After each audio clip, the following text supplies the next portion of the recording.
All right. Again, here we go. We're going to do some more with some inverses of trig functions again. But this time here, we're just going to work with, what do we have when they're a little bit mixed, right? We don't have to worry about those limitations right now.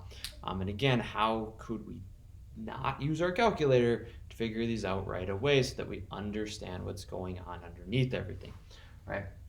So on here, we're going to do 3 examples. I'll show you how to work those out, and then you guys can try some on your own. So this one here, we're going to start with here. It says cosine of the sine inverse of 3/5. That's what we have on that one. So in order to work this out, we need a little bit of understanding. Again, we work from the inside part out.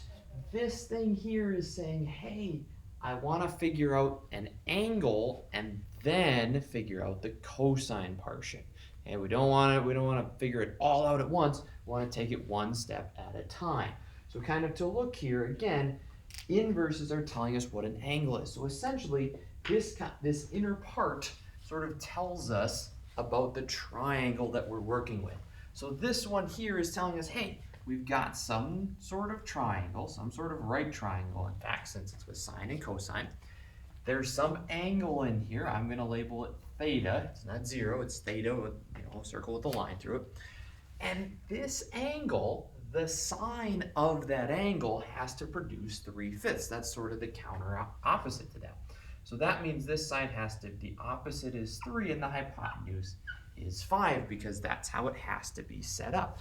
That's what we can glean from this middle portion. We can get this information, which means we can fill in the triangle, right? I can use a little Pythagorean theorem, 5 squared minus 3 squared, take the square root, right? That's going to give us that this bottom side has to be 4, which then means, we can go ahead and do the cosine of that angle, because all this is telling us is it's some particular angle, and I don't know exactly what that is.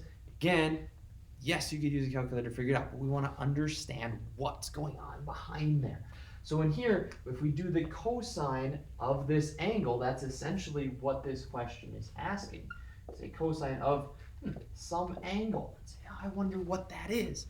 The cosine of the angle is adjacent over hypotenuse, 4/5. Not cosine 4/5 or anything like that. It just tells you exactly what that is. Just 4/5 done, or 0.8 if you really want to be fancy like that. So that's all there is to it. An inverse is just giving you a little information. Here's a picture, and then we use our sine, cosine, tangent like normal. And so we'll go through these other 2 examples. Same type of thing. This one here is just telling us about an angle. It's a triangle or an angle within a particular triangle. Okay? So in here, I'm going to draw my triangle out. There's an angle. That's what this thing's telling me. It's saying, hey, what's this angle? We don't need to figure it out. I'm just getting some information. This tells us opposite over hypotenuse. 5 to 12. There's opposite to hypotenuse.